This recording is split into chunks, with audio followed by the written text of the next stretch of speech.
তামিম ইকবাল মিরপুরে এলেন, খেলা দেখলেন, আবার বাড়ি ফিরলেন। খুব স্বাভাবিক ব্যাপার। কিন্তু গেল ৩ সপ্তাহে যা হয়েছিল তাতে এই স্বাভাবিক ব্যাপারও হয়ে দাঁড়িয়েছে বড় কিছু। মৃত্যুর মুখ থেকে ফিরে এসে আবার চেনা আঙ্গিনায় ফিরেছেন দেশসেরা ওপেনার।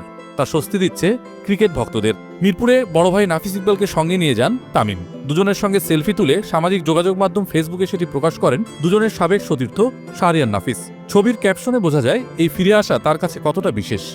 শাহরিয়ার নাফিস লিখেছেন, আলহামদুলিল্লাহ, কে ফিরে এসেছে দেখুন।